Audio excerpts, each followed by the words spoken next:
এক ব্যক্তি এত পাপ করেছে যে শেষে মৃত্যুর সময় সে সন্তানদেরকে ডাকছে, ডেকে বলছে যে আমি যখন মারা যাব আমার লাশটাকে তোমরা কবর দিও না, যদি আল্লাহ পাক আমাকে ধরতে পারেন তাহলে খবর আছে আমার। কি করতে হবে? সে বলছে যে আমার দেহটাকে তোমরা পুড়িয়ে ফেলবে এবং পুড়িয়ে ফেলার পরে ছাইগুলোকে একত্রিত করবা, করে অর্ধেক ছাই সমুদ্রে ভাসিয়ে দিবা, অর্ধেক ছাই বাতাসে উড়িয়ে দিবা। সন্তানরা তাই করলো।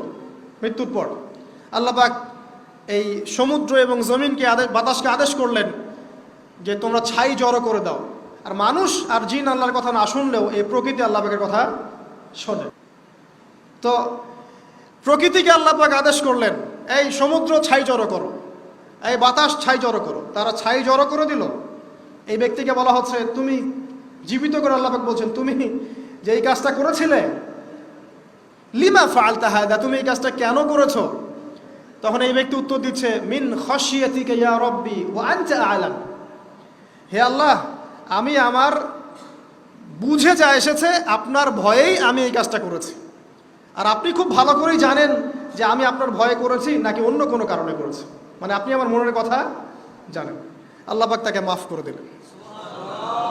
আপনাদেরকে আমি সেই ব্যভিচারী মহিলার কথাও মনে করাই, যে ছিল একজন প্রস্টিটিউট মহিলা, পতিতা, যেটা আমরা বলি সমাজের ভাষায়, যদিও এখন নতুন শব্দ এসেছে সেক্স ওয়ার্কার বা যৌন। একটা ট্রেন্ড এখন চলছে, দেখবেন হারাম রিলেশনশিপকে মিডিয়ার মধ্য দিয়ে প্রমোট করা হচ্ছে, মনে হয় একটা স্বাভাবিক বিষয়, কোনো বিষয় না এটা, যে কেউ জেনাই করতে পারে, জেনা পর্ন খুব নর্মাল। স্বাধীনতা বলে কোনো শব্দ নাই মহাবিশ্বে। এই পুরো বিশ্বের সমস্ত মানুষ আল্লাহর অধীনে পরাধীন। এই বিশ্বে যত মানুষ বসবাস করছে এখন, এরা কেউই স্বাধীন নয়, না কেউ স্বাধীন ছিল, না আছে, না থাকবে। সবাই আল্লাহ পাকের দাসত্বের অধীনে পরাধীন। স্বাধীন সেই এই পৃথিবীতে যে ব্যক্তি শয়তানের তাবেদারি করে ও নফসের তাবেদারি করে, ও তো স্বাধীন, যা ইচ্ছা তাই করতে পারে। এই যে অশ্লীলতার প্রমোটিংটা চলছে, এটাকে পারিবারিকভাবে বন্ধ করতে হবে। আল্লাহ পাক আমাদেরকে বোঝার তৌফিক দান করুন। এগুলো যত বাড়বে সমাজে মহামারী আসবে, দেখে নিয়ে মহামারী আসবে, দুর্ভিক্ষ আসবে, সমাজে এমন সব রোগ ব্যাধির জন্ম হবে যেগুলো নামও শোনে নাই মানুষ কখনো, এবং সামনে ভূমিধস অপেক্ষা করছে, এগুলো আসবে। যাই হোক, ওই মহিলা, যে ব্যক্তি একজন যৌনকর্মী ছিল বা যেটা আমরা বলি ব্যভিচারিণী মহিলা ছিল, একটা কুকুরকে দেখেছে সে পানি পান করার জন্য তৃষ্ণার্ত, সে এটাতে মায়া করে দয়া করে তার মোজাটাকে নামিয়ে এই কূপ থেকে পানি উঠিয়ে কুকুরকে পান করিয়েছে। এই একটা কাজের বদৌলতে আল্লাহ রাব্বুল আলামিন এই ব্যভিচারী মহিলাকে মাফ করে জান্নাত দিয়ে দিয়েছে।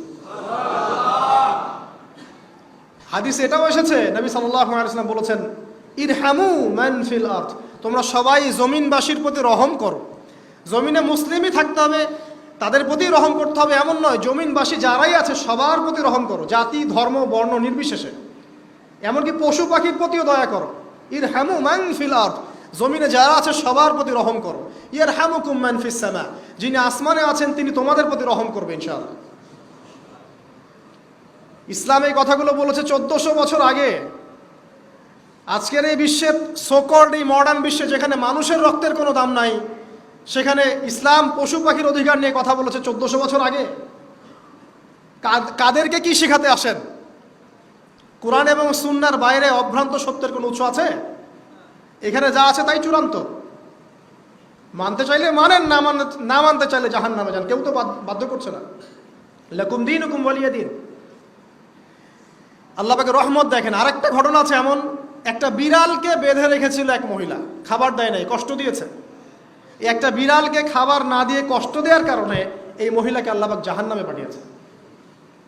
এরকম কত ঘটনা আছে, এই ঘটনাগুলো হাদিসের পাতায় বর্ণিত আছে।